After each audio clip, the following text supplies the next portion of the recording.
Assalamualaikum warahmatullahi wabarakatuh.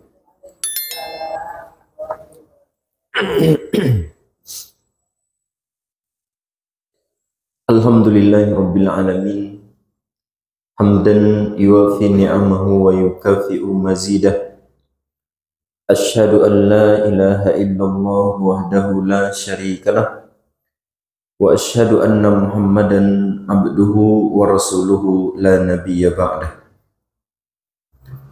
Allahumma salli wa sallim ala sayyidina wa maulana Muhammadin wa ala alihi wa sahbihi wa man ihtada bihadihi ila yaumiddini amma ba'du. Puji beserta syukur tidak henti-hentinya kita haturkan kepada Allah Subhanahu wa taala dengan rahmat karunia dan hidayah dari Allah Subhanahu wa taala. Alhamdulillah kita bisa menjalankan aktivitas kita, termasuk di antaranya adalah ketaatan kita kepada Allah Subhanahu wa taala. Kemudian salawat dan salam kita perbanyak mengucapkan untuk junjungan Nabi besar kita Muhammad sallallahu alaihi wasallam. Bapak Ibu jamaah salat subuh yang dimuliakan Allah Subhanahu wa taala. Mohon izin subuh hari ini kita tidak melanjutkan kajian kitab At-Tazkirah ya. Kalau biasanya kita membahas kitab At-Tazkirah karya dari Imam Al-Qurtubi, tapi mohon izin subuh hari ini kita membahas tentang fikih. Tapi yang kita bahas bukan fikih tentang wudhu atau sholat Bapak Ibu. Insyaallah yang akan kita bahas itu adalah fikih tentang politik. Dan itu pembahasan barangkali sekali 5 tahun perlu juga sekali-sekali kita ulang rasanya. Fikih politik kepemimpinan dalam Islam. Karena seperti yang kita ketahui, kini-kini sibuk dengan tahun perpolitikan. Kan ada itu Bapak Ibu. Dan politik itu salah satu dari kegiatan amalan kita sebagai seorang muslim. Maka sebagaimana kalau kita berwudhu harus tahu juga tentang tata cara berwudhu. Kalau kita ingin sholat kita harus tahu tentang tata cara sholat. Maka dalam masalah memilih pemimpin nantinya, maka perlu juga kita tata cara tentang memilih pemimpin. Dengan tujuan supaya nanti yang kita lakukan nanti ketika pemilihan itu benar dan mendapatkan pahala di sisi Allah Subhanahu wa taala. Amin ya rabbal alamin. Nah, Bapak Ibu yang dimuliakan Allah Subhanahu wa taala, harus kita garis bawahi dari awal bahwa agama Islam ini adalah agama yang sempurna, mengatur dari masalah-masalah yang paling besar sampai ke masalah yang paling kecil. Kata Allah Subhanahu wa taala, a'udzubillahi minasyaitonir rajim, al-yauma akmaltu lakum dinakum. Hari ini telah saya sempurnakan agama Islam ini untuk kalian. Bahkan ayat itu turun 3 bulan sebelum meninggalnya Rasulullah Sallallahu Alaihi Wasallam. Kemudian di dalam sebuah hadis dinyatakan bahwa sahabat itu berkata, kata para sahabat, karena Rasulullah Sallallahu Alaihi Wasallam, Nabi itu yu'allimuna kulla syai'in, mengajarkan kepada kami segala sesuatu, hatta khira'ah, sampai-sampai masalah istinja, masalah-masalah cebok itu diajarkan oleh Nabi. Padahal itu adalah masalah yang kalau kita lihat rasa-rasanya tidak perlu Nabi mengajarkan. Sekelas Nabi mengajarkan masyarakat umat tentang tata cara cebok tadi atau istinja. Tapi itulah agama Islam. Agama Islam adalah agama yang sempurna dengan aturan-aturannya, maka dia mengajarkan mulai dari masalah yang paling besar sampai masalah-masalah yang sangat kecil barangkali, kalau menurut kita barangkali tidak perlu Nabi mengajarkan, tapi ternyata Islam mengajarkan karena Islam itu adalah agama yang sempurna. Maka kalau Nabi SAW mengajarkan masalah cebok atau masalah istinja yang kita kenal itu Bapak Ibu, sampai ke masalah yang kecil itu diajarkan, kira-kira masalah politik ada tidak diajarkan dalam Islam Bapak Ibu? Mulai daripada yang gadang sampai yang ketek diajarkan. Kira-kira politik diajarkan dalam Islam atau tidak Bapak Ibu? Ya diajarkan. Sangat jelas. Karena yang ketek saja diajarkan, apalagi masalah politik. Dia bagian dari masalah-masalah yang cukup besar dalam Islam, maka tentunya Islam juga mengajarkannya. Kenapa ini kita sampaikan Bapak Ibu? Karena kadang ada yang alergi kalau berbicara masalah politik. Ustaz, tidak perlulah awak membahas-bahas tentang politik. Apalagi di masjid, di musola. Awak di masjid, musola itu mengaji sajalah. Mengaji tentang sholat, mengaji tentang ibadah, mengaji tentang kematian. Memang itu rancak. Tapi kalau sampai lo punya pemahaman bahwa tidak boleh membahas politik di masjid, di musola, itu bisa-bisa awak nanti termasuk orang-orang sekuler. Kenapa? Karena politik itu dalam Islam ya diajarkan. Kalau dia diajarkan dalam Islam, maka dia juga harus dibahas di masjid-masjid. Sebagaimana sholat dibahas di masjid, berwudu dibahas di masjid, puasa, zakat, haji dibahas di masjid, maka politik ini karena dia bagian dari ajaran Islam, ia juga harus dibahas di masjid. Jangan dipisah-pisahkan. Jangan kita termasuk orang-orang yang sekali lagi yang mengatakan bahwa membahas politik itu biarlah orang-orang di luar saja. Yang awak-awak di masjid jangan membahas-bahas tentang politik. Politik itu kotor, politik itu tercela, maka tidak boleh dibawa ke masjid. Memang kalau kampanye baru barangkali tidak elok. Kalau kampanye di masjid, di musola barangkali tidak elok. Tapi kalau hanya sekadar membahas tentang perpolitikan dengan aturan-aturan yang ada dalam Islam, boleh hukumnya dibahas di masjid, dan bahkan nanti ada saatnya hukumnya menjadi wajib. Ada saatnya hukumnya menjadi wajib. Karena ini sekali lagi bagian dari ajaran agama Islam. Itu yang pertama yang ingin kita sampaikan. Nah, kemudian yang kedua Bapak Ibu,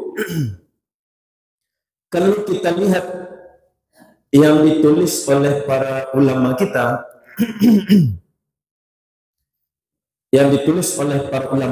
tentang kitab fikih politik ini ya, itu kan ada, kalau Bapak Ibu perhatikan dalam buku-buku fikih, ada pembahasan tentang toharoh, tentang sholat, tentang zakat, tentang haji, dan seterusnya. Nanti biasanya di bagian-bagian akhir itu ada pembahasan khusus namanya Kitabul Imamah. Kitab pembahasan khusus tentang kepemimpinan, dan itu isinya pembahasan tentang politik. Bahkan di antara imam-imam kita, yaitu ulama-ulama kita itu, ada yang membahas secara khusus, menulis secara khusus tentang perpolitikan dalam Islam. Di antaranya adalah Al-Imam Al-Mawardi rahimahullah ta'ala, salah seorang ulama besar dalam mazhabnya Imam Asy-Syafi'i. Beliau itu menulis satu kitab, judulnya itu adalah Al-Ahkam As-Sultaniyah, hukum-hukum kepemimpinan. Nah, itu isinya itu adalah tentang politik kepemimpinan, politik dalam Islam. Kemudian ada juga namanya Imam atau Syekhul Islam Ibn Taimiyah. Beliau juga membuat menulis satu buku yang judulnya itu adalah As-Siyasah Asy-Syar'iyyah, politik syar'i. Jadi sekali lagi Bapak Ibu, bahwa para ulama kita itu membahas dan memasukkannya dalam fikih, dalam kajian fikih, yaitu tentang temanya itu adalah tentang fikih politik kepemimpinan dalam Islam. Nah, kalau kita lihat dari apa yang ditulis oleh para ulama tentang fikih politik ini, Bapak, atau kalau dewa kini namanya fikih pemilu ya. Fikih politik, fikih pemilu itu sama, Bapak ya. Bagian, karena pemilu itu bagian dari politik dalam Islam. Kalau kita lihat dari ayat yang dibahas oleh para ulama tadi, minimal secara umum ada 2 poin besar yang dibahas dalam kajian fikih politik tadi. Yang pertama, tentang pentingnya kepemimpinan dan mengangkat pemimpin atau memilih pemimpin, dan yang kedua itu adalah tentang tujuan dan ciri-ciri dari pemimpin yang layak memimpin. Sekali lagi, ada 2 poin besar minimal, dan itu yang insya Allah akan kita angkat pada subuh hari ini, yang dibahas oleh para ulama tentang perpolitikan dalam Islam. Yang pertama tentang pentingnya pemimpin dan memilih pemimpin, mengangkat pemimpin. Dan yang kedua adalah tentang tujuan dan syiar atau ciri-ciri orang yang layak diangkat menjadi pemimpin. Insya Allah itu yang akan kita bahas sedikit pada subuh hari ini. Kita mulai dari yang pertama, Bapak, yaitu tentang pentingnya kepemimpinan dalam Islam. Kita bawakan satu hadis yang diriwayatkan oleh Al-Imam Abu Dawud rahimahullah ta'ala. Beliau mengatakan dalam hadis ini, Rasulullah SAW bersabda, "Idza kana salasatun fi safarin," kalau ada 3 orang yang sedang melakukan perjalanan safar, ada 3 orang sedang berjalan, Bapak Ibu, perjalanan jauh ya. Maka kata Nabi SAW, "Falyu'ammiru ahadahum," maka hendaklah dari ketiga orang ini mengangkat salah seorang untuk dijadikan pemimpin.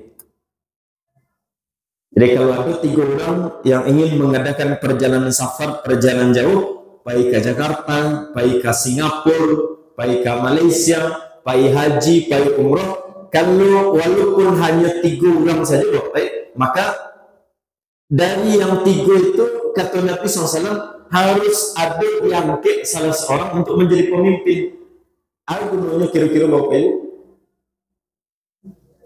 argumennya diangkat salah seorang menjadi pemimpin, ini yang nanti menentukan.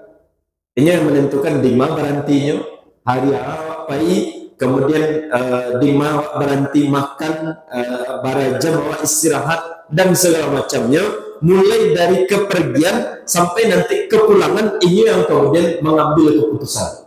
Karena nanti kalau sekiranya tidak ada yang mengambil keputusan, masing-masing berhak mengambil keputusan, bisa-bisa nanti mereka pecah di tengah jalan. Kan ada itu, Bapak Ibu, bisa-bisa cakapnya di tengah jalan kalau tidak ada salah seorang dari mereka yang bisa memutuskan. Nah, itu namanya kepemimpinan, namanya pentingnya kepemimpinan dalam Islam. Jadi kalau kita tangkap dari hadis tadi, 3 orang sedang melaksanakan perjalanan jauh itu harus memilih salah seorang untuk menjadi pemimpin. Kira-kira perjalanan negara waktu yang jumlahnya hampir 280 juta jiwa, kira-kira para lu tidak memilih pemimpin, Bapak Ibu? Para lu mana? Kalau 3 orang saja harus dipilih salah seorang, 3 orang, 30, 300, nah itu sampai 280 jutaan hampir. Maka sudah bisa dipastikan bahwa kepemimpinan dengan jumlah yang sedemikian banyak tentunya sudah hukumnya wajib diadakan seorang pemimpin. Nah, Bapak Ibu yang dimuliakan Allah Subhanahu wa taala, Nabi kita Muhammad SAW dalam prakteknya juga begitu. Nabi itu kalau keluar dari Madinah, kalau beliau mengutus rombongan untuk keluar dari Madinah dalam rangka peperangan dan segala macamnya, maka nanti dipilih oleh Nabi, saya menjadi pemimpin. Bahkan nanti Nabi kalau keluar dari kota Madinah, beliau ingin meninggalkan Madinah Al-Munawwarah, beliau keluar dari Madinah, sebelum beliau keluar, itu beliau pilih dulu pemimpin, saya yang menjadi pengganti beliau selama ketidakadaan beliau di Madinah. Itu dipilih pemimpin. Biasanya yang dipilih itu adalah Abdullah bin Ummi Maktum. Itu yang dipilih oleh Nabi SAW sebagai pengganti beliau kalau beliau ada keperluan urusan luar negeri itu beliau. Kalau ada zaman kita, kalau ada beliau sedang pergi keluar dari Madinah, maka nanti yang ditunjuk itu adalah Abdullah bin Ummi Maktum. Bahkan nanti sahabat itu sahabat ketika Nabi meninggal dunia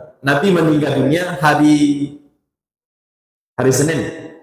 Nabi lahir hari Senin, meninggal hari Senin, hijrah hari Senin sampai hari Senin, kan pada itu.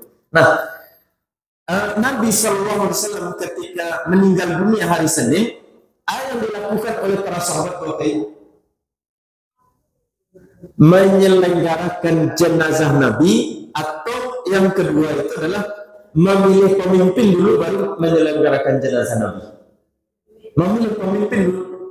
Sampai-sampai gara-gara memilih pemimpin, penyelenggaraan jenazah Nabi itu terlambat jadinya. Nabi meninggal hari Senin. Nabi nanti dimakamkan hari apa Bapak Ibu? Hari Rabu. Jadi menyelenggarakan jenazah itu disegerakan, itu wajib. Kan begitu. Ada hadisnya dari Nabi SAW, kalau ada salah seorang di antara kalian meninggal dunia, falyu'ajjilhu, maka segerakan diselenggarakan jenazahnya. Tapi itu tidak dilakukan oleh sahabat. Justru ketika Nabi meninggal dunia, ada kewajiban untuk menyelenggarakan, mempercepat penyelenggaraan jenazah, dan di sisi lain ada kewajiban untuk memilih pemimpin. Dan ternyata mereka menilai bahwa memilih pemimpin itu lebih wajib daripada menyelenggarakan jenazah Nabi SAW. Itu saking menunjukkan kepada kita tentang pentingnya kepemimpinan dalam Islam. Nah, kira-kira arah pembicaraan awal aku tambah ke Bapak Ibu. Arah pembicaranya itu adalah poin yang pertama itu tentang pentingnya kepemimpinan dan pentingnya mengangkat pemimpin itu. Arahnya adalah bahwa nanti pada tanggal 14 Februari jangan lupa memilih. Ke situ arah pembicaraan. Jadi pemimpin dalam Islam itu wajib ada, dan orang-orang Islam itu wajib mengangkat pemimpin. Dan nanti pada tanggal 14 Februari awak diagih wewenang, karena negara itu adalah negara demokrasi, awak punya wewenang untuk memilih, untuk menentukan pilihan. Maka nanti ketika hari H-nya Bapak, maka jangan awak termasuk orang-orang yang golput. Kasih itu tujuannya, kasih itu arah pembicaraan. Karena pemimpin itu wajib, maka mengangkat pemimpin itu, memilih pemimpin itu, selagi awak diberikan wewenang untuk memilih, maka kita gunakan hak suara yang diberikan kepada awak. Jangan sampai nanti Bapak Ibu orang-orang buruk memilih, orang-orang yang suka berzina, yang suka minum minuman keras, yang suka korupsi, yang suka melakukan kerusakan di negeri ini, mereka memilih. Sedangkan orang-orang yang elok, orang-orang yang soleh, orang-orang yang sering ke masjid justru tidak milih. Itu rugi kan? Karena nanti tentunya kalau awak tidak ikut serta dalam pemilihan, nanti yang akan memimpin negara itu, kalau diserahkan pemilihannya hanya kepada orang-orang buruk saja, Bapak, tentu yang dipilih orang-orang buruk. Orang buruk tentunya yang dipilihnya orang buruk. Orang elok tentunya yang dipilihnya orang elok. Karena kata Nabi SAW, manusia itu sama jo buruh sama di buruh. Kalau lah basawaknya rombongannya, maka dia pergi ke situ. Kalau yang elok berarti yang dipilihnya orang elok. Kalau yang buruk yang dipilihnya orang buruk. Nah, kalau orang-orang di masjid yang rajin pengajian dan semacamnya tidak memilih, maka nanti masalah itu akan diserahkan kepada orang-orang buruk dan mereka tentunya memilih orang-orang yang sesuai dengan selera mereka. Jadi ini arah pembicaraan tentang pentingnya pemimpin dan pentingnya mengangkat seorang pemimpin di tengah-tengah kaum muslimin. Kadang ada sebagian waktu Bapak tidak memilih, alasan Bapak malah mau memilih ide kamu dikuliah. Itu pemahaman yang perlu kita luruskan. Ide kamu dikuliah, awak tetapnya kamu kurangnya. Siapapun presidennya, dan ide awak tidak dia keluar. Nah, ini perlu dipahami, perlu kita luruskan. Awak ketika memilih itu Bapak nanti ya. Ketika memilih itu nanti pada tanggal 14 Februari, kan ya sampai boleh Februari. Maka ketika memilih itu bukan hanya sekedar rutinitas saja, bukan hanya sekedar mencoblos saja, tapi bagi kita sebagai seorang muslim ada nilai ibadah. Bahwa memilih itu mengangkat seorang pemimpin, kemudian dengan cara memilih tadi itu ada nilai ibadah. Karena syariat memanggil awak, syariat mengajak awak untuk mengangkat seorang pemimpin. Syariat yang mengajak awak, syariat yang mengajarkan kepada awak, syariat yang memerintahkan kepada awak untuk memilih. Maka ketika nanti kita memilih, itu ada nilai ibadah karena kita menjalankan apa yang diperintahkan dalam agama. Itu yang pertama dulu. Jadi jangan kita menilai hanya sekedar pai kabili pencoblosan, kemudian mencoblos, bukan itu saja. Bagi orang lain barangkali yang tidak punya agama, barangkali orang tujuannya untuk mencoblos saja. Barangkali kepentingannya adalah kepentingan proyek. Barangkali kepentingannya adalah kepentingan satu partai dan yang lain-lainnya. Tapi bagi kita sebagai seorang muslim, awak itu kepentingan awak itu adalah kepentingan yang pertama itu ketaatan kepada Allah Subhanahu wa taala. Karena syariat memanggil awak untuk memilih seorang pemimpin. Itu yang pertama sekali. Kemudian kalau ingin kita tambahkan sedikit Bapak Ibu, kalau sekiranya awak memilih salah satu dari pasangan yang ada, pilihnya, awak ikut memilihnya, kemudian setelah nanti hasilnya keluar dan yang awak pilih itu menang jadi presidennya, insya Allah, amin ya rabbal alamin. Awak pilihnya, kemudian jadi presidennya misalnya, maka setelah itu nanti melakukan amal-amal kebaikan. Banyak yang dilakukannya dari kebaikan dan jalan yang dipeluknya, yang banyaklah kebaikan yang dia lakukan selama lebih kurang 5 tahun. Nah, kira-kira anggotanya gini, awak satu memilihnya pada nanti ya, awak satu memilihnya dan setelah itu banyak yang melakukan kebaikan. Kira-kira kebaikan yang dia lakukan itu Bapak mengalir tidak pahala di kawah Bapak Ibu? Ya mengalir. Karena saham ada di situ, walaupun cuma satu suara.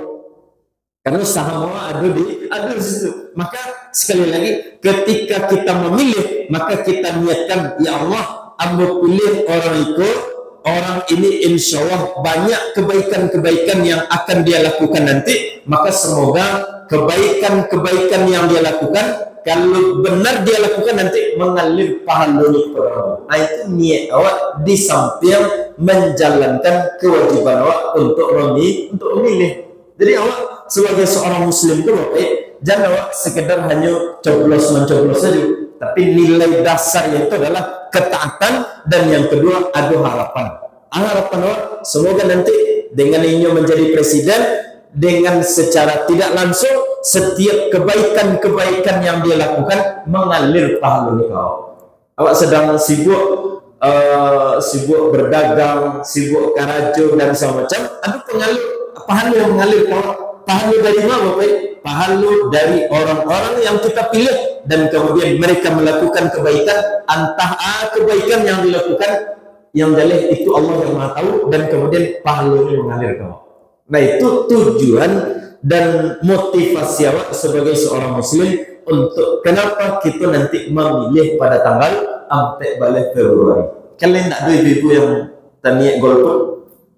Lain tidak. Alhamdulillah. Karena kadang ada juga yang suka golput kok. Kamu sibuk malah memilih-milih samu presiden kau sadar dan semacam. Jadi ini pemahaman perlu kita luruskan. Nah, itu yang pertama. Kemudian yang kedua, Bapak Ibu, yang juga dibahas oleh para ulama itu adalah tentang tujuan dan ciri-ciri pemimpin yang kita pilih. Nah, dikatakan oleh Al-Imam Al-Mawardi rahimahullah ta'ala bahwa sebenarnya secara garis besar, Bapak Ibu, tujuan pemimpin itu dipilih dalam Islam tujuannya cuma dua saja. Barang Bapak Ibu, dua saja. Tujuan pemimpin diangkat dalam Islam itu tujuannya itu cuma dua saja. Yang pertama itu kata Imam Al-Mawardi rahimahullah ta'ala adalah himayatuddin, dan yang kedua adalah siyasatud daulah. Himayatuddin itu adalah menjaga agama, keberlangsungan agama. Dan yang kedua, siyasatud daulah, mengatur, mengelola, dan memajukan sebuah negara. Sekali lagi, Bapak Ibu, tujuan kepemimpinan itu diadakan dalam Islam tujuannya cuma dua saja. Yang pertama, menjaga agama, keberlangsungan agama, dan yang kedua itu adalah siyasatud daulah, mengatur, mengelola, dan supaya memajukan negara. Nah, kalau tujuan yang kedua barangkali awak paham saudara Bapak, bahwa diangkatnya pemimpin itu adalah supaya dengan kepemimpinannya negara itu semakin maju. Jalan dipeloinya, hal yang lain Bapak Ibu, perekonomian diangkatnya,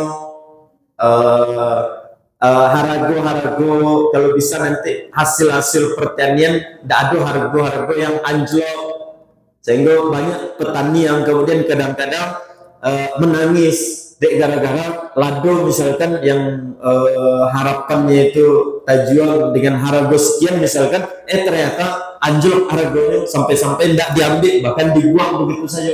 Nah, itu tujuan diangkatnya seorang pemimpin, mengelola dan mereka bisa memajukan sebagai sebuah negara, itu pelajarannya dewa.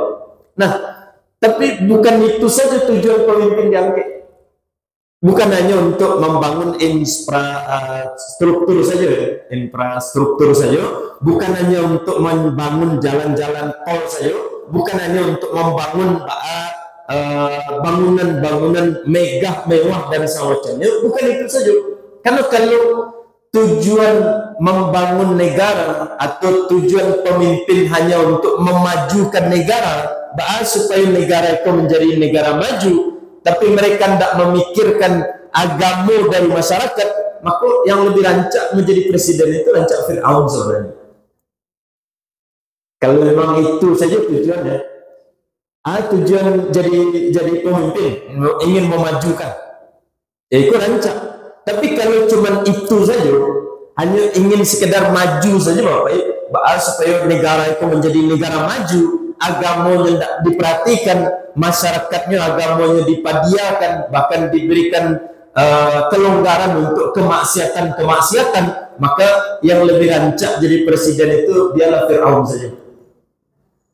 Fir'aun itu lebih hebat, lebih hebat. Dia bisa meninggalkan satu peninggalan bersejarah, yaitu piramida. Kalau untuk zaman dulu itu Bapak, bangunan paling hebat, paling canggih di zaman beliau, di zaman Fir'aun. Artinya dia berhasil membuat sebuah negara yang sangat maju.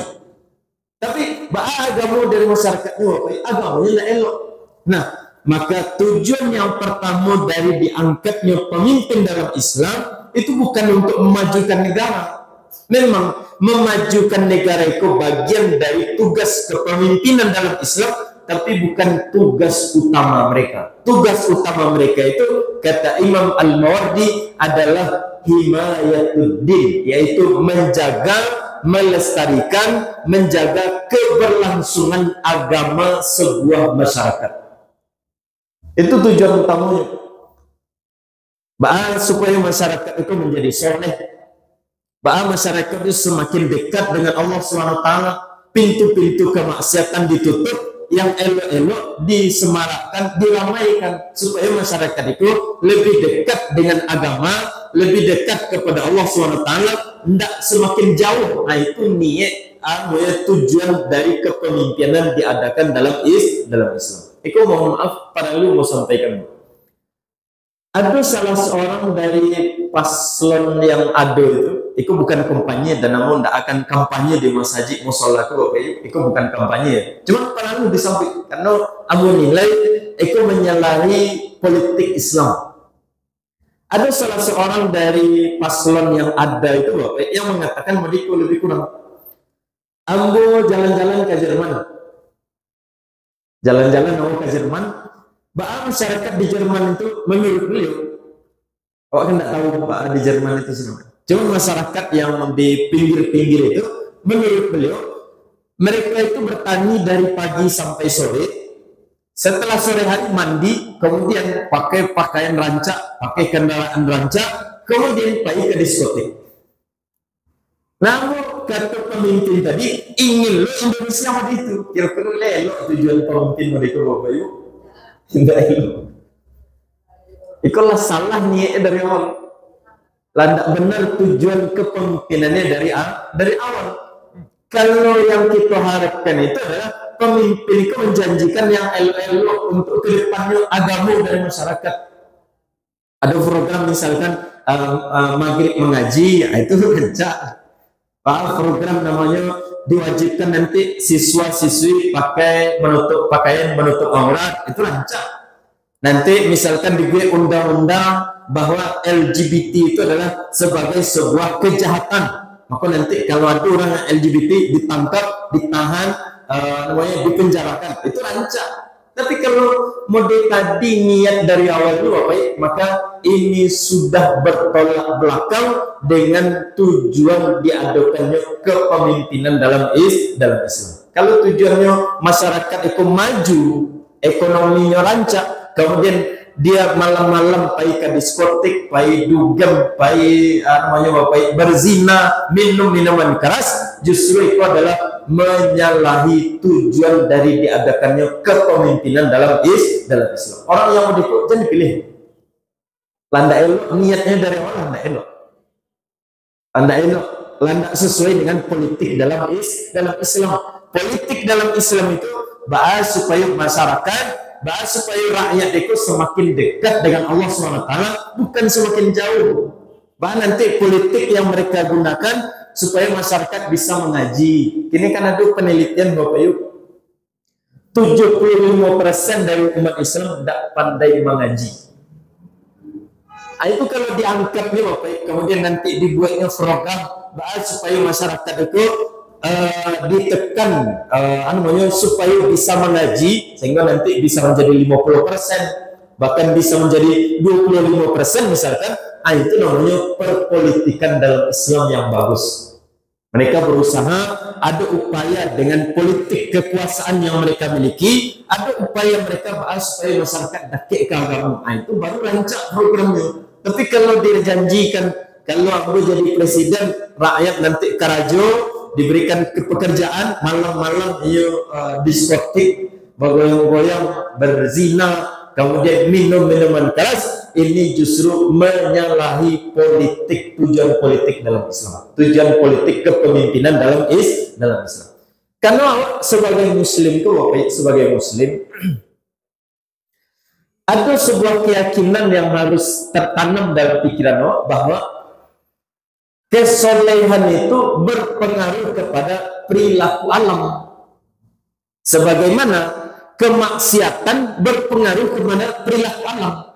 Artinya hadis Bapak, kalau masyarakat itu soleh, Allah akan berikan keberkahan dari alam ke bawah.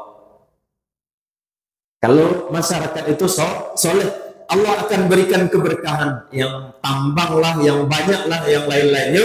Kemudian berkah untuk Allah, tidak dipotong, tidak dikorupsi dan semacamnya, sehingga nanti bermanfaat untuk Allah. Kalau masyarakat itu soleh, tapi kalau masyarakat itu ahli maksiat, suka melakukan kemaksiatan, maka nanti yang timbul itu adalah nan gunung lah yang meletus, dan banjir lah yang banyak terjadi, yang gempa lah yang banyak terjadi. Artinya alam itu tidak akan bersahabat kalau adalah orang-orang yang suka bermaksiat. Maka kita harapkan dari pemimpin yang kita pilih nanti, supaya masyarakat itu menjadi masyarakat yang agamis, menjadi masyarakat yang taat, yang dekat kepada Allah. Karena kalau masyarakat itu sudah dekat agamisnya, insya Allah SWT akan memberikan keberkahan-keberkahan. Perekonomiannya dilancarkan, anak-anaknya sekolahnya tinggi-tinggi, cerdas, beriman, bertakwa. Itu kalau masyarakat itu sudah soleh. Kata Allah SWT, walau anna ahlal qura amanu wattaqau lafatahna alaihim barakatin minas sama'i wal ardh. Kalau masyarakat itu sudah beriman, bertakwa kepada Allah, maka Allah SWT akan menurunkan keberkahan kepada mereka. Tapi sebaliknya, zaharal fasadu fil barri wal bahri bima kasabat aydin nas. Banyak musibah yang terjadi di dunia ini, Bapak, karena disebabkan oleh kemaksiatan yang dilakukan oleh manusia. Maka kita mengharapkan dari pemimpin yang nanti akan kita pilih adalah pemimpin yang mendekatkan awak kepada agama, mendekatkan masyarakat kepada agama, bertambah soleh mereka, sehingga Allah SWT ridha dan memberikan keberkahan, menghindarkan dari awak namanya musibah-musibah. Itu tujuan diangkatnya seorang pemimpin dalam Islam. Itu yang pertama sekali. Yang kedua baru namanya siasatul daulah, mengelola, mengatur, memajukan sebuah negara. Itulah jaleh. Ini tujuan dari diangkatnya seorang pemimpin dalam Islam. Nah, kalau tujuan pemimpin dalam Islam itu adalah menjaga agama, memajukan negara, kira-kira ciri-ciri pemimpin yang kita pilih nanti, Bapak, ciri-cirinya. Namanya jangan disawit. Tidak boleh disikuit. Dimusyawarahkanlah oleh MUI kita. Dari pusat sampai ke daerah, mereka memusyawarahkan bahwa pemimpin yang kira-kira akan menjalankan dua tugas tadi, yaitu menjaga agama dan memajukan sebuah negara, maka pemimpin tadi wajib memiliki 4 sifat dasar. 4 sifat dasar itu insya Allah sudah kita hafal ya, hafal dewa insya Allah, karena itu dulu pernah kita hafal barangkali, terutama ibu-ibu ketika membahas tentang atau menghafal tentang sifat wajib bagi Nabi. Jadi ayat sampai tadi Bapak, sidik, amanah, fatanah, tabligh. Sekali lagi, sidik, amanah, fatanah, tabligh. Sidik kok jujur, jangan dipilih pembohong, karena nanti kalau pilih pembohong selama menjadi presiden awak dibohonginya. Saya yang salah, awak yang salah, masyarakat yang salah. Karena awak kademu segala macamnya tidak ada gunanya, karena inilah menjadi pemimpin. Jadi pilih pemimpin yang jujur. Ustaz, kalau sadonya pendutu, sadonya pendutu, pilih yang paling seketek pendutu. Tapi insya Allah kalau mau calik layak ada yang jujur dari antara salah satu dari paslon yang ada. Kemudian yang kedua, Bapak Ibu, amanah. Amanah itu Bapak Ibu, amanah itu artinya terpercaya hubungan dia kepada Allah, terpercaya hubungan dia kepada sesama manusia. Jadi bukan hanya terpercaya amanah itu dalam artian dia mengerjakan yang menjadi tanggung jawabnya, bukan itu saja arti dari amanah. Amanah itu ketika Allah memberikan tanggung jawab kepadanya, kemudian dijalankan. Allah menyuruhnya sholat, Allah menyuruhnya jujur, ini jujur. Allah menyuruhnya jangan menyogok, sogok menyogok, nyendak menyogok. Nah, itu namanya dia amanah kepada Allah SWT. Jadi amanah itu ada dua, ada amanah kepada Allah dan ada amanah kepada manusia. Kalau kepada manusia, amanah itu adalah dia menjalankan yang menjadi tanggung jawabnya. Itu namanya amanah kepada manusia.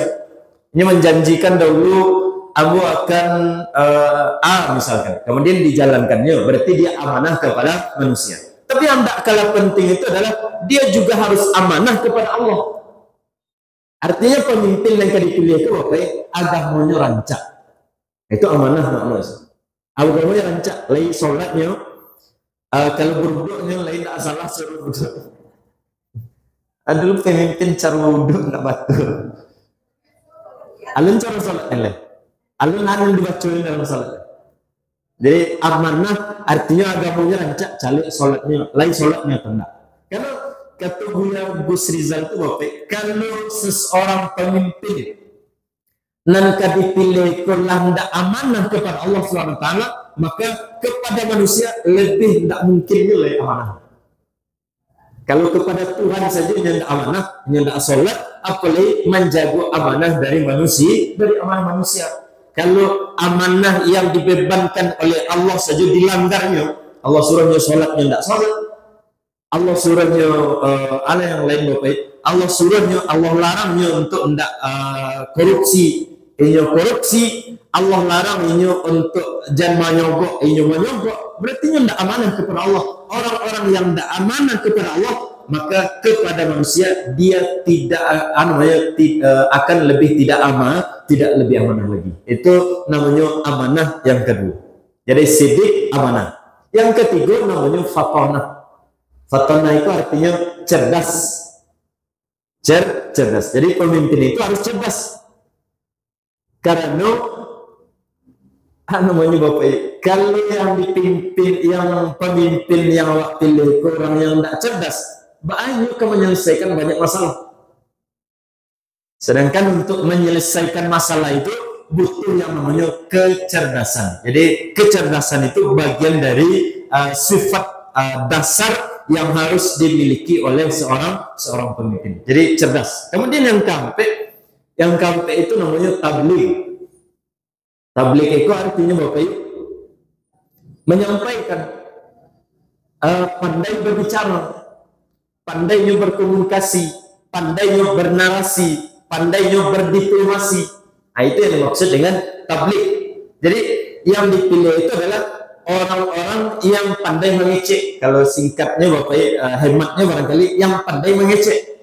Akhirnya dulu kadang orang menyebut Bapak, barangkali ke bagian dari kampanye mereka mengatakan memilih pemimpin itu jangan dipilih yang pandai mengecek. Itu salah. Barangkali mereka tidak pandai mengecek Bapak dan iri kepada pemimpin yang pandai mengecek, maka dijatuhkan dengan cara hukum itu. Kalau memilih pemimpin jangan dipilih yang pandai mengecek. Kita katakan justru kalau dalam Islam kita itu disuruh mencari pemimpin yang pandai mengecek. Kalau tidak pandai mengecek, Bapak, banyak jadi pemimpin yang nanti menyelesaikan banyak masalah. Anke disampainya, awak saja di masyarakat yang di bawah misalkan, kalau ada terjadi pertengkaran, kemudian ingin awak selesaikan pertengkaran tadi, awak utus orang, kira-kira orang yang utus itu orang siapa, Bapak, yang pandai mengecek. Kalau tidak pandai mengecek banyak menyelesaikan masalah. Nah, jadi pandai mengecek itu justru wajib hukumnya bagi seorang pemimpin. Nah, itulah yang disebutkan oleh para ulama kita tentang ciri-ciri dari seorang pemimpin yang wajib dipilih. Jadi dia harus sidik, dia harus amanah, dia harus fatanah, dia harus namanya tabligh. Nah, kata majelis ulama selanjutnya, kalau 4 sifat ini ada pada seorang pemimpin, calon dari pemimpin, maka hukum memilihnya itu wajib. Dan kalau kita tetap memilih yang lain dengan alasan beda partai, dengan alasan beda beda yang lain, Tapi jaleh-jaleh ada seseorang pemimpin yang memiliki 4 kriteria tadi, maka hukumnya orang yang memilih yang lain sedangkan yang memenuhi karakter tadi ada, maka hukumnya adalah haram. Haram hukumnya memilih yang lain sedangkan yang ampe tadi ada pada seseorang. Jadi itu yang difatwakan, itu yang disampaikan oleh majelis ulama kita. Nah, sedikit Bapak Ibu, ini terakhir barangkali, kalau ingin kita tambahkan, di dalam Al-Quran ada Allah sebutkan tentang cerita tentang seorang pemimpin terbaik, namanya Jalut. Namanya saya Bapak Ibu, Jalut. Nanti beliau akan mengalahkan seorang pemimpin yang jahat, yaitu namanya Talut. Itu ada dalam surah Al-Baqarah di akhir-akhir juz ketiga. Falamma fasala Talutu bil junudi qala innallaha mubtaliikum binahar, sampai nanti Allah SWT menyebutkan dalam ayat cerita tentang Jalut ini, Jalut pemimpin terbaik, ciri-ciri dari Jalut, ciri-ciri ini Bapak Ibu yang disebutkan oleh Allah. Allah SWT memberikan kepada Jalut ini, dan ini ciri yang lain di samping yang 4 tadi yang kita sebutkan. Kata Allah SWT, bastatan fil ilmi wal jismi, bahwa si Jalut ini, seorang pemimpin terbaik ini, Allah SWT memberikan kelebihan yang dengan kelebihan itu dia menjadi pemimpin terbaik. Kelebihan yang diberi oleh Allah SWT, bastatan fil ilmi, keluasan dalam ilmu, wal jismi, kemudian jasadnya sehat wal afiyat. Sehat, namanya ilmunya dalam, ilmunya luas, dia memiliki kecerdasan, dan yang kedua itu adalah jasadnya, jasad yang kuat. Nah, jasad yang kuat itu lebih kurang maknanya Bapak Ibu, jangan terlalu tua, jangan terlalu muda. Itu bukan ingin memojokkan, enggak, tapi memang itu kajiannya.